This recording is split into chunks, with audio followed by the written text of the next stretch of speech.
Muito obrigado, senador Hélio José. É um prazer estar aqui. Agradeço ao professor Isaac Rothman pelo convite. Uma honra dividir essa mesa com os meus colegas da UNB, da área de arquitetura, de urbanismo. A minha abordagem hoje, ela tem um duplo objetivo. Eu vou tratar um pouco das questões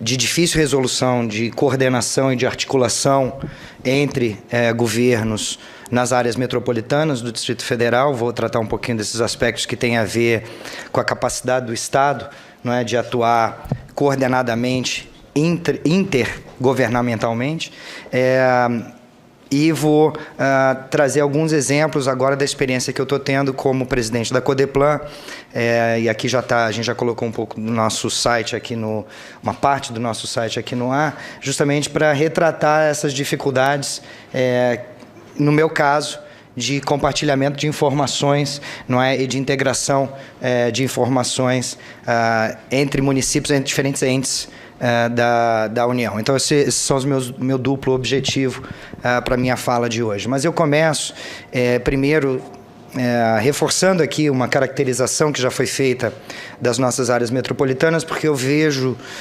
muitas semelhanças entre nossas áreas metropolitanas no Brasil no que tange o compartilhamento de desafios e de problemas, não é? A lógica, a meu ver, é bastante simples, né? Você tem uma concentração nos municípios, nas capitais, nos grandes municípios, nos estados, dos melhores equipamentos públicos, das melhores escolas, das melhores universidades, dos melhores hospitais, dos melhores parques, não é? Tudo muito associado a uma concentração também nessas áreas dos melhores empregos, os empregos que pagam mais e os empregos que exigem qualificação mais alta. Então você tem esse processo acentuado de concentração desse conjunto de recursos nas áreas centrais das nossas metrópoles e dos nossos municípios, não é? E na periferia você tem exatamente o oposto, não é? E isso se reflete muito claramente em diversos indicadores de qualidade de vida, que podem ser desde subjetivos, não é, até a sua sensação de bem-estar no local em que você mora, até questões mais objetivas e tangíveis, mensuráveis, como mortalidade infantil, como defasagem de idade série, enfim, como acesso, não é, a equipamentos públicos, coisas que nós podemos quantificar. E os dados têm mostrado no Brasil, de fato, que nós temos tido progresso nos últimos 10, 15 anos, é inegável, né, a mortalidade infantil tem caído, a defasagem de idade série tem sido reduzida. Contudo, isso se dá de forma muito desigual entre municípios e principalmente dentro de municípios. Nós temos uma situação complicada para os municípios maiores que não são capitais. Esses municípios com uma população acima de 200 mil, que não são capitais, encontram enormes dificuldades para solucionar seus problemas básicos associados à ideia de qualidade de vida mensurada dessa forma bastante objetiva, como, por exemplo, mortalidade infantil ou defasagem de idade séria, e assim sucessivamente, por um conjunto de indicadores que têm sido tradicionalmente associados ao conceito de desenvolvimento humano, né? Então, eu estou vinculando muito a ideia de qualidade de vida com o conceito de desenvolvimento humano e as formas como ele é tradicionalmente mensurado. Então, você tem em municípios grandes, brasileiros, indicadores que não são tão bons quanto o da média nacional. E muitos desses municípios encontram-se nas periferias das grandes áreas metropolitanas brasileiras, que, a meu ver, é onde a gente tem o nosso nó principal. Como lidar com os grandes municípios periféricos nessas áreas metropolitanas que são, em grande medida, concentradoras, não é, dos maiores recursos públicos e privados na capital, no centro dessas áreas metropolitanas. Então, é um problema claro de desigualdade regional, se a gente entender as áreas metropolitanas como regiões, não é? Esse é o desafio que está posto: desconcentração e redução das desigualdades. E aí, professor Renol?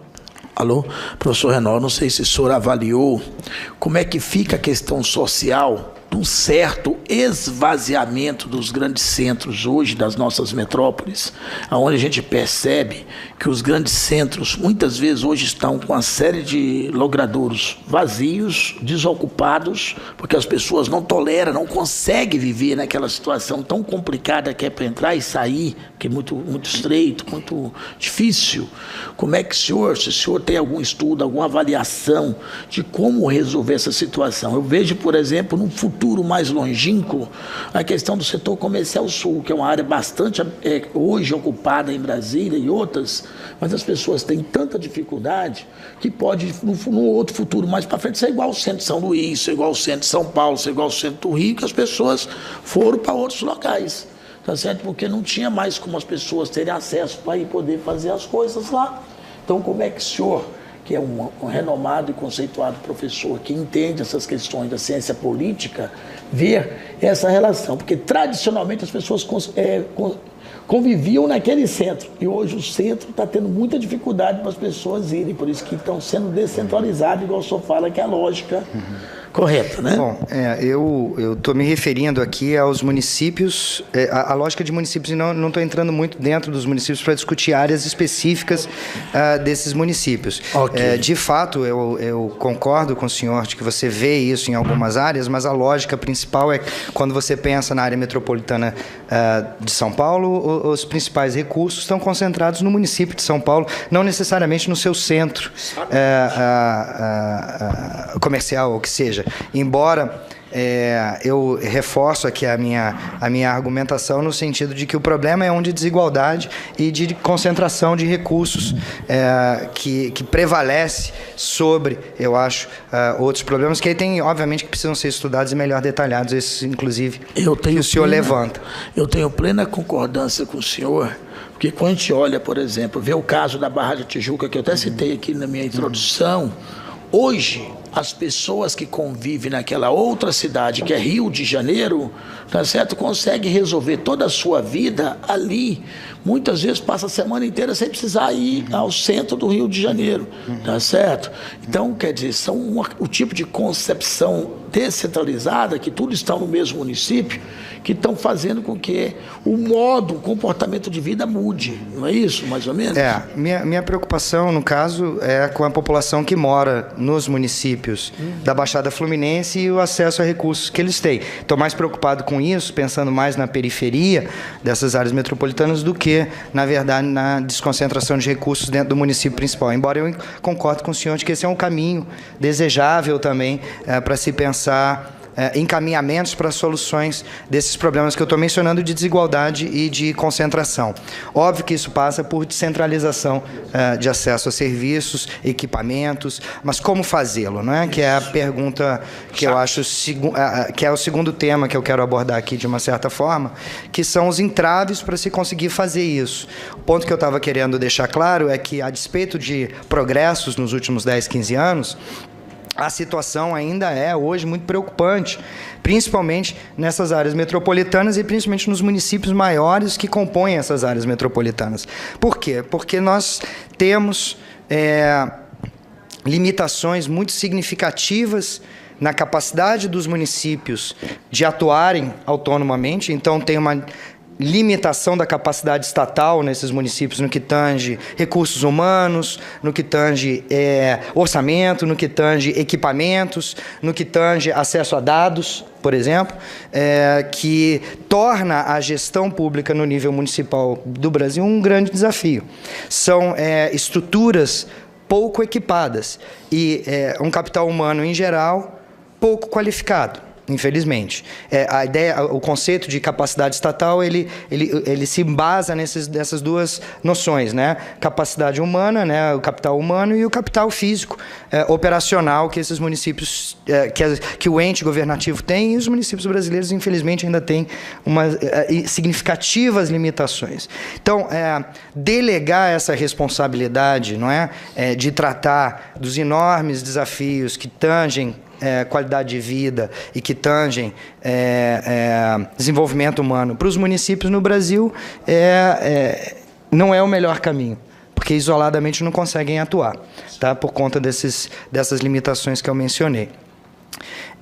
Contudo, quando você olha para as estratégias de atuação conjunta, colaborativa, entre entes da União, estados, municípios e a própria União, e aí a ideia da metrópole, não é, e o Estatuto da Metrópole seriam um instrumento importantíssimo para facilitar essa articulação, assim como a lógica da RID, nós nos deparamos com uma situação de baixa eficiência desses arranjos intergovernamentais, de articulação intergovernamentais, para atuação efetiva na solução dos problemas locais. Então, tem pouca colaboração, né, gente? Tem pouca cooperação entre governos estaduais e municipais, entre municípios e entre União, estados e municípios para a solução desses enormes problemas que se concentram, em grande medida, nessas áreas periféricas das nossas metrópoles. As soluções postas, como eu disse... Chega a ponto, doutor Renó, chega a ponto de ter uma situação, tipo, por exemplo, a BR que liga Pernambuco a Salvador, Pernambuco a Bahia, tá? Tem a cidade de um lado, que é Petrolina, que é Pernambuco, tem a cidade do outro lado, que é a Bahia. Chega a ponto de obras se interromperem no meio do caminho. Está tudo pronto do lado do Pernambuco e tudo não pronto do lado da Bahia. Um exemplo que eu estou dando para o senhor. Olha o ponto de estrangulamento que é total. Se uma cidade do tamanho de Juazeiro, de 200 mil habitantes, que é na Bahia, e uma cidade do tamanho de Petrolina, de 250 mil habitantes, que é em Pernambuco, tá certo? Tem metade pronta e outra metade não pronta. Por causa dessa falta, desse descompasso municipal de um com o outro, acentuando esse problema entre governos, entre municípios, da situação. Então, o repensar dessa forma de política integrada, ela é fundamental. Esse é o ponto que eu tô querendo destacar, concordo inteiramente com o senhor. Vou trazer um exemplo agora aqui do Distrito Federal, que nós estudamos na Codeplan em 2015, que foi fazer um mapeamento das diferentes ações dos distintos governos, né, distrital, estadual em Goiás e municipal e da União, na dita periferia metropolitana, na nossa área metropolitana de Brasília, que é uma construção informal, não é, muito mais de caráter didático, porque ela é inviabilizada formalmente por conta do veto feito, não é, a possibilidade de Brasília constituir área metropolitana, porque existe a RID, não é? Então a gente trabalha com esse conceito porque de fato ele existe de fato, né? A professora Aldo aqui acho que deixou muito claro, há uma vigorosa integração de pessoas, de mercadorias, né, de bens entre esses 12 municípios adjacentes ao Distrito Federal e o próprio Distrito Federal. Então, de fato, funciona como uma área metropolitana, principalmente a saída sul-sudeste. É importante destacar, a nossa área metropolitana aqui é muito diferente internamente. Formosa não tem nada a ver com Valparaíso. São lógicas extremamente distintas. Então, a gente precisa levar em consideração esses atributos que a gente só conhece com informações, que é depois onde eu vou chegar para terminar a minha fala. Mas, antes disso, a gente fez esse mapeamento e a gente identificou que existem inúmeras ações de governo distrital, de governo municipal, de governo estadual, e da União nessa região em áreas como saúde, educação, transporte, tratamento de lixo, não é? Contudo, elas são pulverizadas e elas não são integradas. Felizmente, elas não são concorrentes, né? A gente não chegou a encontrar onde um puxa para um lado e outro para o outro, que é um pouco do exemplo que o senhor mencionou da descontinuidade nesse caso aí. Mas elas estão separadas, elas não se articulam, elas não se capitalizam, não se fortalecem mutuamente. Então, isso só deixa claro as dificuldades de construção desses arranjos, principalmente quando eles envolvem mais de dois entes governativos, né? Quando você vai pensar na formação de um conselho de uma metrópole que vai chegar a decisões conjuntas num ambiente multipartidário como o nosso, com interesses muito conflitantes políticos, inclusive, o desafio é gigantesco. Então, talvez um caminho para isso seja pensar ações mais pontuais e insistir na bilateralidade, né? Vamos fazer acordo de cooperação técnica com 2 ou 3, vamos tratar disso tematicamente, aí envolve mais gente, mas pensar soluções globais, coletivas, colaborativas, me parece hoje muito longe da realidade do que a gente consegue de fato fazer. Tá, eu já vou concluir. Então, um primeiro ponto, eu acho que essa ideia de pé no chão é pensar como nós podemos estimular essa cooperação, essa coordenação, mas tendo claras as dificuldades de fazê-lo. Então, pensar isso talvez por área temática, ou pensar isso entre 2, 3 unidades, e não mais do que isso, porque senão você não consegue, de fato, conjugar esses interesses, não é? E evitar portanto, de uma certa forma, tentar evitar essa pulverização, juntar esforços, identificando quais são os principais problemas e atuando sobre eles. Eu vou só trazer, para finalizar a minha fala, aqui o site da Codeplan. Você acessa o Brasília em Números, que é uma das nossas ferramentas que nós desenvolvemos nesses últimos anos, justamente para facilitar o acesso de pesquisadores. A gente estava conversando antes, Frederico, sobre isso, acesso de pesquisadores, gestores e população em geral às informações que nós temos coletado. Você pode voltar só no site da Codeplan antes. Então, se você entrar no site da Codeplan, tem lá, agora com as restrições da lei eleitoral, a gente tirou muitas das informações, mas ainda constam algumas, e dentro desses serviços mais procurados você acha o Brasília em Números, que é aquele site que está aberto ali, que traz informações distintas. Eu vou mostrar para vocês primeiro o Brasília Metropolitana, porque ele traz ali um conjunto de dados sobre os nossos municípios de Goiás, que estão aqui adjacentes. Você pode passar o mouse em cima de cada um dos municípios, e aí você consegue ver as informações de cada um e das regiões administrativas também do Distrito Federal. Então, isso é baseado na nossa pesquisa distrital por amostra de domicílios, que cobre as 31 regiões, e a nossa pesquisa metropolitana por amostra de domicílios, que cobre os 12 municípios. Como exemplo, professor Renor, independente da questão de tempo, só podia clicar Águas Lindas, por exemplo, que é um município que é muito grande aqui próximo do entorno. Pronto, é só achar ela aí, clicou nela. Clica nela. Aí o que o senhor tem de exemplo? Aí ela sai os dados demográficos de Águas Lindas de Goiás. Então, total de homens 50%, total de mulher, população total 197, características socioeconômicas 0,11 automóveis por habitante, 31% conectados à internet. Todas essas são informações que constam da nossa pesquisa metropolitana por amostra de domicílios, que se você for no site da Codeplan, você vai achar uma entrada específica para ela, onde você pode baixar os relatórios e baixar os microdados. Um esforço que a gente tem feito na Codeplan é de tornar disponível para a comunidade científica também, e os analistas, o microdado. Tá? Então, você consegue fazer as análises que você quiser, os cruzamentos que você quiser, usando o nosso sistema que está aí todo informatizado agora. Tá? Então, tem grupos etários, raça, cor, os descritivos normais por pessoas e domicílios. Então, o nosso esforço na Codeplan tem sido de juntar informações, torná-las disponíveis para que isso possa orientar a ação governamental para o Distrito Federal e essa área de influência do Distrito Federal. Mas eu quero só trazer aqui o exemplo da PIMAD, da nossa pesquisa metropolitana, e como é difícil construir cooperação com os municípios e com os atores públicos em geral. A pesquisa metropolitana ela foi feita em 2013, a primeira rodada dela, e o arranjo era que a Codeplan fazia o cálculo amostral, as análises, os relatórios, mas os municípios faziam a coleta dos dados, eles disponibilizavam os agentes de coleta. Funcionou razoavelmente bem em 2013, apesar de problemas relativos à qualidade dos dados, supervisão, controle de qualidade.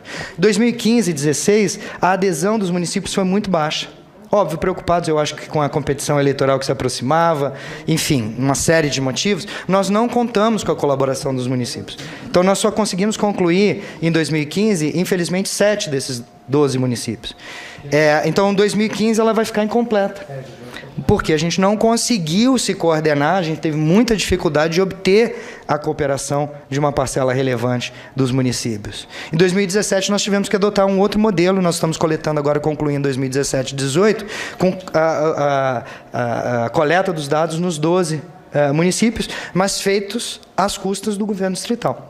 Porque o governo distrital entende que é fundamental para o seu planejamento conhecer a sua área de influência, porque o desenvolvimento do Distrito Federal está umbilicalmente ligado ao desenvolvimento da sua área de influência. Você não tem como separar mais as duas coisas. Então, nós estamos assumindo a responsabilidade de fazê-lo. Mas isso só fica como um exemplo da dificuldade de construção, de articulação entre entes governativos por uma tarefa tão simples quanto coletar dado. Né? A prefeitura disponibilizar o agente de coleta para ir. Não consegue. Não consegue por inúmeros motivos. Eu não estou aqui fazendo um julgamento desses municípios, mas apenas relatando o caso das dificuldades de construção dessas articulações. Eu acho que, para concluir, elas fatalmente passam por um repensar no nível da União, do que é planejamento regional, de como é que a gente trabalha a integração entre municípios e entre estados, porque se deixar partir de municípios e estados, você não consegue.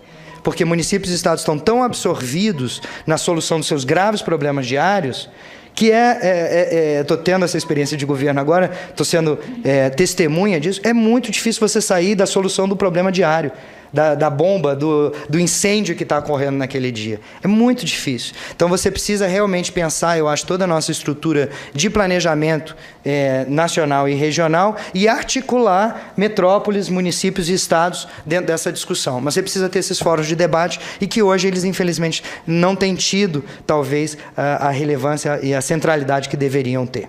É isso. Eu peço desculpa, senador, perdão, eu vou ter que sair porque eu tenho que voltar para a Codeplan para assinar papel.